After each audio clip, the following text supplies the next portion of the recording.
시청자 여러분 안녕하십니까. 고영신TV 시사정담을 시작하겠습니다.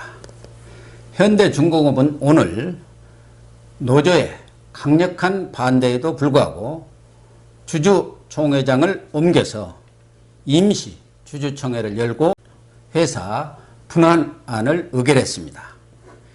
현대중공업은 노조가 당초 주주총회장인 한마음회관을 봉쇄하자 주주총회장을 울산대 체육관으로 옮겨서 대우조선을 인수합병할 지주회사 한국조선해양을 신설하고 현대중공업을 자회사로 하는 물적 분할안을 의결을 했습니다. 현대중공업이 대우조선을 인수할 수 있는 첫 관문을 통과한 셈입니다. 이중근 교수님과 함께 현대중공업 사태의 전말과 앞으로의 향방을 짚어보도록 하겠습니다. 이 교수님, 예. 그동안 민주노총을 앞세운 그런 현대 노조가 현대중공업의 그런 그 물적 분할에 강력히 반대하면서 한 5일 정도 예. 이렇게 주주총회장을 지금 봉쇄를 했었지 않습니까? 예. 그러나 회사 측이 이렇게 주주총회를 전격적으로 바꿔가지고 분할안을 의결을 했는데요. 어떻게 보면 아주 불행 중 다행이다 이런 생각은 드네요. 예, 그런데 노조가 이게 다른 문제도 아니고 무슨 이 노동자들의 권익을 훼손하는 그런 네, 예. 결정을 하겠다는 것도 아니고 그들의 이익을 침해하겠다고 결정하는 것도 아니고 이건 회사 경영의 문제예요. 네, 예. 경영 효율화를 생각하고 또 회사를 보다 건실하게 만들고 크게 만든다. 이런 차원에서 하는 일이고 사실 무엇보다도 이건 정부 시책이에요, 말하자면. 그렇죠. 네, 그 조선산업 이러다가는 완전히 이제 이건 우리 조선산업 거덜난다. 예, 그래서 예. 정부가 고심고심하고 특히 이제 네. 그 대우조선해양의 주거래은행 있죠. 그러니까 주채권자지 말고. 예. 그리고 이제 대주주고 여기서 이제 이런 식으로는 계속 할 수 없으니까 그 자기들 짐을 덜면서 또 이 조선산업의 효율화를 기하기 위해서 이런 식의 결정을 해놓고 그렇게 현대중공업에다가 권유하고 권유하지만 그냥 권유니까 정부가 하는 게 그래놓고 이 막상 일이 터지니까 모르겠다는 식으로 뒤돌아 앉아 있고요. 이런 식으로 해가지고 고생만 그냥 현대중공업한테 시키고 정말 정부가 이래도 되는지. 그러니까 방금 말씀하신 대로 사실은 정부가 어떻게 보면 현대중공업을 쿡쿡 찔러가지고 지금 대우조선을 인수하도록 한 거 아닙니까? 네. 대우조선은 아주 부실 기업으로 대우조선 사장 해가지고 구속되지 않은 사람이 없을 정도로 또 여러 가지 부정 비리가 만연해 있었지 않습니까? 그래서 또 정부 공적 자금도 수조 원이 들어갔잖아요. 그런 문제를 해소하면서 어떻게든 지금 대우조선뿐만 아니라 조선업 전체가 불황인 상황에서 좀 조선업을 회생을 시키고 우리가 세계의 그런 조선업계를 좀 장악할 수 있는 선도할 수 있는 그런 어떤 토대를 만들어 보자 해서 지금 이런 상황이 벌어진 거 아닙니까? 그렇다 한다면은 정부가 앞장서서 이런 문제에 대해서 개입도 하고 행정 지도도 해야 하는데 다른 것은 몰라도 청와대가 무슨 일만 났다고 하면은 다 끼어들어서 미주알 고주알 다 얘기를 했지 않습니까? 하다못해 특별 수사지시까지 대통령이 직접 나서서 하는 상황인데 왜 이번 문제만큼은 이렇게 팔짱을 끼고 있었나요? 노조가 민노총이 어떤 집단입니까? 자기들이 스스로 생각할 때 이 정권을 자기들이 만들었다고 생각하는 그 민노총이잖아요. 우리가 만들어서 문재인 대통령 우리한테 빚이 있어. 그러니까 빚을 갚아야 돼. 근데 그 정치라는 것은 계속 이제 말은 앞으로도 계속 선거를 해나가야 되고 대선도 있고 그 전에 총선도 있고 이렇게 있잖아요. 요번에 우리한테 빚기면 우리를 기분 나쁘게 만들면 은혜를 안 갚으면 당신들 미래가 없어. 이런 위협일 수도 있고 그러면 또 문재인 대통령 원래부터 노동권에 대해서 굉장히 조예가 깊은 분으로 스스로가 강조를 해왔으니까 이번에는 노조 문제에 대해서 대통령이 노조를 공격하는 일은 못하지 않을까 그게 예상에 맞아떨어졌잖아요. 우리가 일반 국민들의 상식이. 예. 아마 제가 보기에는 지난 대선에 뭐 빚을 크게 진 것도 있지만 그거는 이제 어느 정도 좀 갚은 것은 사실이에요. 예, 예. 그동안 불법 탈법도 눈 감아주고 민노총, 노조 옛날 간부들 다 좋은 자리 다 보내줬어요. 예. 그런데 이제 내년 선거가 있지 않습니까? 그렇죠. 총선이. 예, 예. 4월 15일 날. 예. 그러다 보니까 지금 민노총만 해도 조합원 수가 100만이 넘어서고 있잖아요. 예. 뭐 전국적인 거대 조직이고. 그러니까 결국 내년 총선 표를 의식해서 정부는 모른 채 하고 발을 빼버린 거 아닌가 그런 생각이 들어요. 그러면은 과연 기업들이 앞으로 어떻게 정부 말을 믿고 무슨 일을 할 수가 있겠습니까? 그렇지 않아도 우리 국민들 사이에서 정부 말 믿었다가 잘못하면 망한다는 인식이 팽배한데 앞으로 구조조정이 이래갖고 되겠습니까? 저 민주당의 이해찬 대표. 예. 그 아까 고 교수 말씀처럼 사사건건 그 양반도 나와서 꼭 한마디씩 하잖아요. 야단도 치고하면서. 청와대도 한 분 계시잖아요. 그러니까 이렇게 하면서 집권당은 당장 내년에 총선을 치러야 되는데 집권당도 가만히 있고 청와대도 가만히 있고 그러면 그런 것도 정부 측에서 그 말하는 게 더 재미있어. 개별 회사의 노사 문제는 그 회사 문제지 그게 정부가 들어서서 이래라 저래라 할 수 있는 게 아니다 이러거든요. 야 정말 대단한 민주국가예요. 그렇게 하면 그러면 이렇게 해놓으면서 다른 것은 뭐 조그만 적폐 하나라도 일일이 대통령이 한 말씀씩 하셔야 되고 이러는 분들이 갑자기 왜 노조 문제에 대해서는 이렇게 관대해졌습니까? 청와대 조국 민정수석 온갖 천지껏 다 관여해갖고 오지랖 넣기가 뭐 우리나라에서 일이 아닙니까? 근데 이번 문제에 대해서는 입 딱 다물고 있더라고요. 어쨌든 뭐 그건 그렇다 치더라도 노조가 노동상권의 범위 내에서 자기들의 권익을 지키기 위한 어떤 파업을 한다든가 이런 것은 다 뭐 충분히 수용이 되어야죠. 그러나 이미 이제는 노조가 약자가 아니라 아주 우리나라 최고 권력이 됐어요. 예, 그렇죠. 예. 그렇다고 한다면은 적어도 자기들의 어떤 노동권에 대한 보장이 아니고 경영권 자체를 좌지우지해버리고 경영권 판단까지도 노조의 허가를 받아야 한다면은 이건 좀 노조의 어떤 그 본질적인 범위를 벗어난 거 아니에요?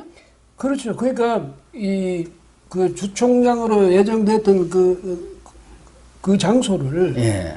불법적으로 점거한 거 이건 안 되거든요. 안 되죠. 예, 그런 식으로 점거해서 뭐 거기서 또 마찰이 빚어가지고 어떤 직원은 말리던 직원은 무슨 뭐 실명위기까지 갔다고 이런 이야기까지 나오는데 이건 폭력이죠. 그래놓고는 이렇게 저 다시간 이렇게 점거하고 있다가 이제 이 회사 측에서 이제 불가피하게 장소를 옮겼는데 울산대 그 체육관으로 근데 옮겼는데 그 거리가 16km 된답니다. 그게 바로 그게 이제 문제예요. 왜냐면 노조는 이 군중이 움직여야 되잖아. 근데 그 사람도 오토바이를 그냥 뭐 잔뜩 갖다 놨던데 그거 타고 빨리 가지 않았었나요? 그러니까 주주총회에 가는 사람들은 회사에서 버스를 가지고 이제 바로 갔거든요. 예. 근데 이 사람들은 지금 말씀하시던 이제 오토바이 부대가 따라갔는데 그 수적으로 그 큰 수가 안 되니까 그러니까 그것을 주총을 못 막은 거예요. 못 막아서 회사 측에서도 인원을 동원을 했지 않겠습니까? 그러니까 이제 경찰이 거기서는 이제 못 들어가도록 막았대.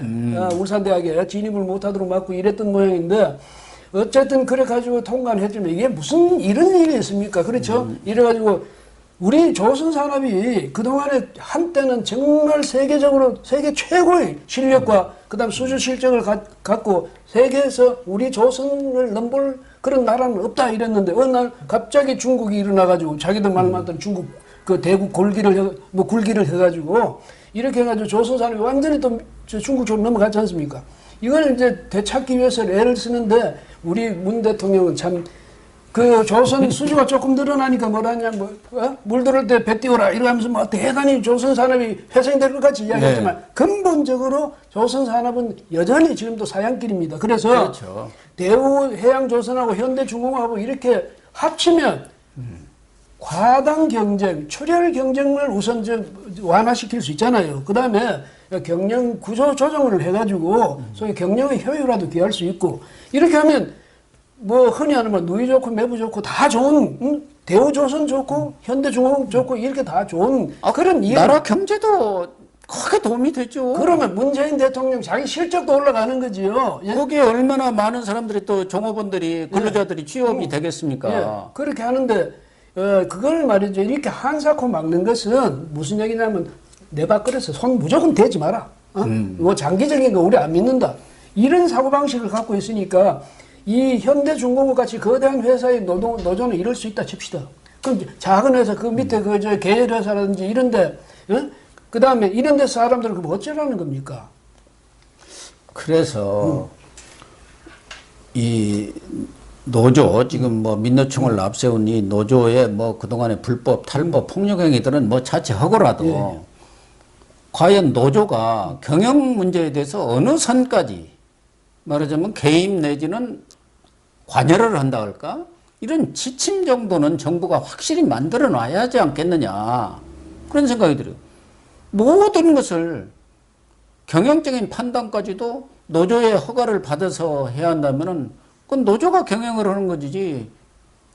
요즘 노영 경영하는 경영자가 경영을 하는 게 아니라니까요. 노영 회사가 많아요. 하긴 뭐 언론들이 다 또 되게 대부분 노영 회사가 됐습니다만은. 예. 그러니까 이렇게 되면 그 사람들이 당장은 자기들이 뭐 힘쓰고 그렇게 해가지고 이익을 얻는 것 같지만 조합원들은요 장기적으로 보면 조합원들은 지금 희생당하고 있는 거예요. 회사가 커야지. 그렇죠. 회사가 커야 월급을 많이 받을 것 아니겠습니까? 그럼 복지도 좋아지고 이런데 노조 이 지도부는 사실은 그런 것까지는 책임 안 져도 되거든요. 뭐냐면 노조 지도부 얼마나 좋습니까? 거대 노조가 되면요. 그 조합비만 해도 엄청스러운 자금이 있거든요. 그다음 이 조합장을 위원장을 비롯한 그 간부들이야 그냥 현업에 종사 안 하더라도 와서 지시만 계속 해도 되거든요. 그러니까 이게 지금 말하자면 이게 귀족 노조입니다. 귀족 노조 정도가 아니라 사령관 노조예요. 회사 자체의 사령관 역할을 노조 위원장이 하는 것 아니겠습니까? 현대중공업만 하더라도 과거에는 뭐 상당히 지금 임금이 거의 1억대 수준으로 했는데 지금 조선 사람이 서양 사람으로 가면서 뭐 한 6, 7천만 원대로 떨어졌다고 그래요.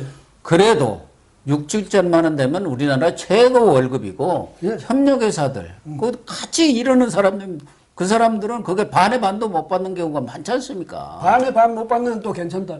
아예 직업을 잃는 사람이 얼마나 많습니까? 그러니까요. 지금? 저소득층에서 소상공인들 그 중에서 일자리 없는 사람이 얼마나 많습니까? 그 조선 사람이 사양화돼 갖고 거제가 거의 지금 뭐 아주 그냥 지역 경제가 완전히 몰락했고 정부의 탈원전 정책으로 청원에 있는 그 협력사들 원전 협력사들이 다 지금 문을 닫았다는 거 아닙니까? 그래서 그 부울경 지역의 민심이 여당으로부터 다 돌아서서 지지율이 푹 꺼진 거 아니에요. 그러니까 이럴 때 그 표 좋아하는 민주당이라도 나서가지고 옛날에 보니까 버스 뭐 동원해가지고 현장에 막 가고 그러대요. 그런데 그건 노조를 위해서는 그렇게 하는데 왜 회사 경영진을 위해서는 회사의 주주들을 위해서는 주주들이 또 돈을 이익을 많이 본다 이건 뭐냐면 결국 회사가 커진다는 얘기거든. 아니 주주가 자기 재산 줄어들도록 그런 결정을 하겠습니까? 그런데 이렇게 해가지고 노조는 뭐든지 자기들이 다 할 수 있다고 대통령은 돌아 앉아 있고 대통령 보니까 어제 오늘 아침에도 그렇고 어제 저녁에도 텔레비전 보니까 뭐 노란 옷 입고 막 가서 지시하고 이러더라고요. 그러니까요. 예? 그 헝가리 그것 때문에. 근데 헝가리 당연히 우리 이 관광객이 가서 수십 명이 그렇게 참사를 당했으니까 그러는 건 당연합니다만 그 또 뒷이야기가 있어요. 아니, 그런데 그것도 그렇지만 현재 있는 울산 시장 말입니다. 송철호 시장. 그분도 코미디언이야, 그 사람. 지난 선거 때도 문제가 많이 됐어요. 근데 뭐 그건 지나간 일이지만 울산 시장 오면은 그런 노사가 이렇게 극한적으로 충돌하고 그럴 경우에는 중재자로 나서서 뭔가 일을 풀어야지. 맞아요. 노조 무슨 민노총 전사로 이렇게 변신하셨나? 삭발투쟁까지 하면서 이렇게 하는 게 옳은 처사예요? 그게요. 지금 뭐냐면 지주회사 있잖아요. 그 한국해양조선. 그게 이제 지주회사가 되는 거죠. 지주회사 서울로 이제 본사를 옮기겠다. 현대중공업은 그냥 거기 있는 거예요. 그렇죠. 그 직접 생산하고 하는 그 회사는 본래 회사는 거기 있고 지주회사를 만들어서 서울로 옮기겠다 이랬더니 그거 못 옮기게 한다고 지금 머리까지 깎고 그러는 거 아닙니까? 근데 그거를 세금이 그렇게 줄어드는 것도 아니고 세금이 줄어드는 것도 아니고 인력의 뭐 그 울산에서 인력 기껏 많이 빼봐야 한 50명 올라온대요. 예? 근데 뭐가 손해입니까? 그렇게 하고 그 적어도 세계 최대의 그런 조선 소위 조선 그 회사의 저 뭡니까 두뇌 아닙니까? 그렇죠? 그렇죠. 사령탑 아닙니까? 네. 헤드쿼터죠. 사령탑, 헤드쿼터죠. 그 서울에 있어야죠. 왜? 서울이 뭐 달리 서울에 있어야 하는 게 아니라 명실상부한 국제 도시는 서울 아닙니까? 네. 여기 있어야 국제적으로도 뭐 저 정보를 얻거나 또 외국 기업들하고 이거 뭐 상담을 하거나 뭐 하거나 여하튼 그 이점이 여기 서울에 있으면 그 회사는 서울에 와 있는 게 맞죠. 거기서 돈벌이 하는 게 아니니까 울산 세수에 무슨 뭐 지장을 주는 것도 아닌데 이게 왜 이렇게 그 시장이 나서서 머리를 깎고 이런지 모르겠어요. 또 본인은 누가 뭐라 해도 문재인 대통령의 절친 아닙니까? 그러면은 도와야지 오히려 정부를 도와야지. 정부를 그렇게 어렵게 하면서 시장이 삭발투쟁을 한다는 게 말이 됩니까? 무슨 정치인도 아니지 않습니까? 물론 시장도 뭐 넓은 의미로 보면 정치인이라고 하지만 행정가란 말이에요. 그 아까 말씀하셨지만은요, 예, 저분도 역시 생각하는 거는 뭐 울산 시민의 무슨 뭐 안녕이라든지 무슨 울산 시민의 소득 증대라든지 이런 거 상관없고 현대중공업이 뭐 망하든 흥하든 상관없고 자기 저 선거에서 혹시 또 모르죠. 뭐 총선에 나오려고 하는지 아니면 그 다음에 또 저 울산 시장을 또 더 하려는지 모르지만은 그 사람도 아마 그런 것 때문에 대중의 눈을 의식해가지고 특히 노동자들이 눈을 의식해가지고 그렇게 하면 내가 특히 민노총에 있어서는 박수 받을 것 아니냐 이런 생각하는지 모르지만 그런 단견 가지고 그 거대 울산시를 이끌고 있다. 참 기가 막힐 노릇이네요. 예. 또 하나는 노조가 그동안 뭐 여러 가지 불법, 탈법 이런 부분 저희들이 입이 닳도록 얘기해서 뭐 더 얘기하고 싶지도 않아요. 우리가 얘기한다고 들을 사람들도 아니고. 그렇죠. 예. 정부도 설설 기는데 뭐 언론 더군다나 여기 유튜브에서 얘기한다고 들을 것도 아니지만 가장 이번에 제가 보고 이래서는 안 되는데 한 것은 적어도 아직까지는 법원의 어떤 결정이나 명령은 누구든 간에 준수를 했거든요. 뭐 비판도 오고 뭐 그냥 욕도 허했지만 그래도 준수를 했는데 이번에 그 울산지법에서 그 한마음회관 불법 점거한 거 퇴거 명령을 내렸잖아요. 정식 판결로 해서 이건 불법이다. 돌려줘라. 한마음회관을 회사 측의 재산이니까. 그런데도 그 집행으로 온 사람들 집행도 못 오고 물러갔잖아요. 그러니까 이제는 뭐 공권력, 검찰, 경찰은 물론이고 이제 법원까지도 민노총은 완전히 무시하고 마음대로 이렇게 행동하겠다는 건가요? 그 우리 법치주의가 무너지는 거 아니에요? 우스갯소리 이런 게 있습니다. 왜 저 좋은 주먹 놔두고 말로 하느냐 뭐 이런 우스갯소리. 왜 좋은 힘 놔두고 그 법은 뭐 법으로 하느냐 이렇게 되는데 아까 거기서 말씀처럼 대통령이요 정말 그렇게 여러 가지로 걱정이 많고 여러 가지 지시할 일도 많고 이렇게 강조할 일도 많으면 이번 경우에도 아까 거기서 말씀처럼 적어도 대통령이 이거는 안 된다. 노조가 하더라도 그 법을 이렇게 어기는 이런 우리 정부로서도 이건 단호히 맞겠다. 예? 이렇게 뭔가 대통령으로서 단호한 의지를 보여줘야죠. 근데 지금은 뭐 경찰이 뭐 앞으로는 불법 그 노조 운동 막겠다. 뭐 강력히 대응하겠다. 대응하긴 뭘 했어요? 아무것도 안 했지. 아니 이 정부가 걸핏하면 또 들고 나온 게 국익 아닙니까? 예. 이번 일이야말로 현대중공업이 대우조선을 인수하는 문제를 넘어서는 조선업 전체 나아가서는 우리 경제를 살리기 위한 하나의 국익 차원의 대통령의 결단이 그 밑바탕에 있다고 봐야죠. 강효상 의원 자기들 트럼프하고 전화 통화해서 어떻게 보면은 좀 한국 좀 방문해달라고 구걸을 한 거 아닙니까? 애걸을 한 거 아니에요. 그걸 발표했다고 그냥 뭐 국익을 해쳤느니 뭐 해갖고 지금 난리 법석 아닙니까? 고발하고 뭐 그러면서 왜 이런 부분에 대해서는 모른 체 하느냐 이거예요. 그러니까 대통령이 직접 그래서 이거 굉장히 심각한 문제다 그러고. 그러니까 국무회의에서까지도 지적을 해요. 대통령이 그런 거는 그렇게 비상식적인 정당이라고 막 지금 한국당을 몰아세웠지 않습니까? 그렇게 그런 데는 그렇게 관심이 있으면서 정말 우리 국가 이 제조업 중에는 큰 축이거든.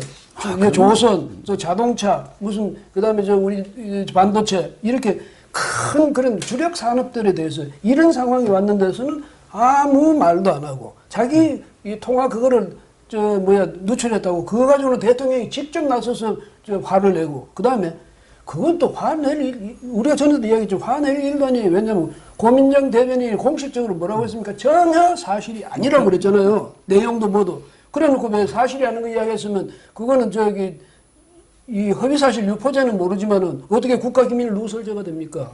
그러니까 그 부분도 본말이 전도된 게 물론 뭐 양국 정상 간의 그러한 대화 내용을 유출한 것 자체를 잘했다고 할 수는 없죠. 뭐 비판을 받아야 하지만 그 내용에 부적절함이 많이 있는 거 아닙니까? 그렇죠. 예. 그 외교관이 볼 때도 오직 해야 이런 일이 있었다고 얘기를 했겠어요. 이게 국어외교, 그냥 뭐 군료외교 그런 거 아니에요. 근데 그런 것은 싹 없애고 유출하는 행위, 그러니까 꼬리죠.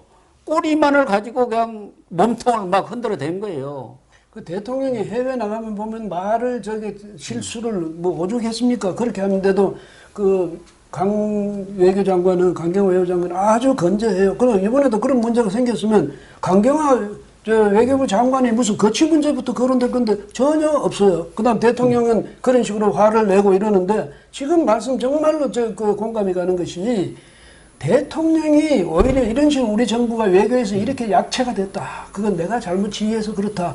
이거를 국민한테 오히려 자기가 먼저 사과를 해야 되는데 그 사과는 전혀 안 하고 야당 그거 누출했다고 해서 화를 내고 그 누구예요? 대사관 그 참사관입니까? 뭐 하는 사람 김모. 예. 이 사람은 파면을 시켰어요. 가장 강한 징계죠. 에이, 정말 정부로서 해도 뭐 이런 식으로 좀스럽게 하는 거 아니죠. 예. 지금 헝가리에서 뭐 유람선이 침몰해갖고 참사가 일어났지 않습니까? 이 부분에 대해서 뭐 대통령이 전면에 나서서 우리 국민의 생명과 재산을 지키는데 앞장서는 건 모습은 좋아요. 그런데 이런 부분에 대해서도 뭐 실질보다는 뭔가 보여주기 위한 거. 그런 그 홍보 쇼 아닌가 하는 느낌을 아주 강하게 해주고 있어요. 청와대에서도 하루에 6번씩 이 대통령이 어떻게 관심을 가졌습니다. 무슨 지시를 했습니다 하고 언론에 보도까지 나왔잖아요. 텔레비 근데 그게 꼭 화면에 나와요. 근데 강경화 그 장관도 보니까 노란 옷 같이 입고 노란 옷 입고 또 와서 대책을 이야기한다고 카메라 앞에 서고 이러는데 그러니까 이분들이 방송에 나오려고 그런지 정말로 걱정이 돼 지시하려는지 모르겠는데 또 하나 우리 시간으로 새벽 4시에 사고가 났고 대통령이 말할 때가 새벽 8시예요. 그 4시간 차이가 있잖아요. 그래서 일각에서 아마 대응이 늦지 않느냐 이랬더니 아니다. 이게 상식이다. 왜냐하면 파악을 해야 되고 뭐 이렇게 되면 4시간 이건 상식이다. 너무나 상식이다. 뭐 이렇게 이야기했는데 그러면 박근혜 7시간은 이제 문제가 있고 이 대통령의 4시간은 전혀 문제가 없고 이런 식으로 이야기하는 것도 아니고요. 왜 그러냐면 아니 보고를 받는 즉시 무슨 문제인지 빨리 파악해서 적극적으로 대처해라. 이렇게 그 말은 나 같으면 1분 만에라도 하겠네. 근데 무슨 4시간씩이나 필요하다. 이렇게 그게 문제가 아니라 4시간 뭐 늦게 했고 일찍 하고 문제가 아니라 이 청와대는 뭐든지 그런 식으로 자기 합리화하고 그런 식으로 자기들을 놓고 남은 그러다. 이번에도 이런 것도 보면요. 이건 노란 옷 입고 이러니까 더 부각되잖아요. 더 쇼하는 기분이 들 때 보니까요. 예. 지난번 강원도 산불을 신속히 진화했다 해갖고 지지율 상승을 가져오는 등 좀 속된 말로 조금 뭐 재미를 봤어요. 그래서 그런지 이번에도 너무 보여주기식 그런 쇼를 하는 것 같아요. 강경화 장관을 뭐 급파를 했는데 지금 강경화 장관이 갈 자리는 아니거든요. 그럼요. 장관이 가서 그 무슨 전문성이 있습니까? 그런 부분이야말로 실무적으로 전문가를 보내서 실질적으로 일을 할 수 있도록 만들어야죠. 강경화 장관이야말로 지금 그 사건의 중대본을 만들었잖아요. 중앙대책본부. 그 본부장이 그거 있으면 됩니까? 장관이 뭐 현재 가는 건 성의를 보인다고 갔겠지만은 지금 말씀하신 그대로 정말 잠수 전문가라든지 물론 그 나라하고 이제 협조를 구조는 그 나라가 이제 책임을 질 테니까 거기서 우리가 같이 우리 이런 전문가들이 있다 같이 가서 하자든지 뭐 이렇게 해가지고 그런 실무적으로 실질적인 그런 협조 체제를 갖추는 게 중요하지. 대통령하고 외교장관이 나와서 카메라 앞에서 서가지고 뭐 아주 걱정스러운 얼굴로 그 지시하면 돌아가신 분들 살아납니까? 그래서 정말 이 돌아가시는 분들에 대해서 안타까움이 크다면 하루라도 빨리 실종자들을 찾고 그것도 생존한 채로 찾아내는 것, 이것이 급선무거든요. 그런데 여기서 텔레비만 그렇게 이 영상만 좋아하시면 안 되죠. 유력 대권 후보로 부상돼서 그런지 이낙연 국무총리도 여기는 또 숟가락을 딱 연것더라고요. 예를 들면은 대통령이 정말 그 헝가리 유람선 참사에 총력을 기울이고 있으면은 본인은 울산 같은데 이런 사태에 대한 관계부처 뭐 장관이라든가 모아서 대책도 논의하고 어떻게 이 부분을 원만하게 수습할 건가 이런 것을 해야 하는데 그런 것은 안 하고 하나만한 그 철저히 인명구제 하세요 하는 그런 지시를 했더라고요. 아니 정말로 우리가 33명 아닙니까 관광객. 그중에 지금 살아 계시는 분이 7명인가 7분인가 8분인가 그렇죠. 그 나머지는 사실은 굉장히 그 19분이 지금 실종되어 있는데 그분들이 생활을 우리가 정말 간절히 기대하지만은 아닐 수도 있고 하니까 이낙연 총리가 정말 자기가 그렇게 진심으로 걱정된다면 같이 거기 대통령이 여기 있으니까 자기는 뛰어가든지 해야죠. 그게 그야말로 성인데 대통령이 했던 말 같이 옆에서 덩달아 따라하는 거 무슨 필요가 있습니까? 예. 시청자 여러분, 현대중공업 사태가 어쨌든 아직 원만하게 해결된 것은 아니지만 큰 불상사 없이 처리된 것은 아주 다행이라고 생각합니다. 송나라 주자가 마음이 있지 않으면 보아도 보이지 않고 먹어도 그 맛을 모른다 이렇게 했습니다. 지금 우리 문재인 대통령 또 이낙연 국무총리 정부 핵심 인사들이 모두 총선에만 마음이 뺏겨 있는 것 같은데 과연 표를 얻는 데만 올인을 한다고 국민들이 마음을 줄까요? 오늘 방송 마치겠습니다. 감사합니다.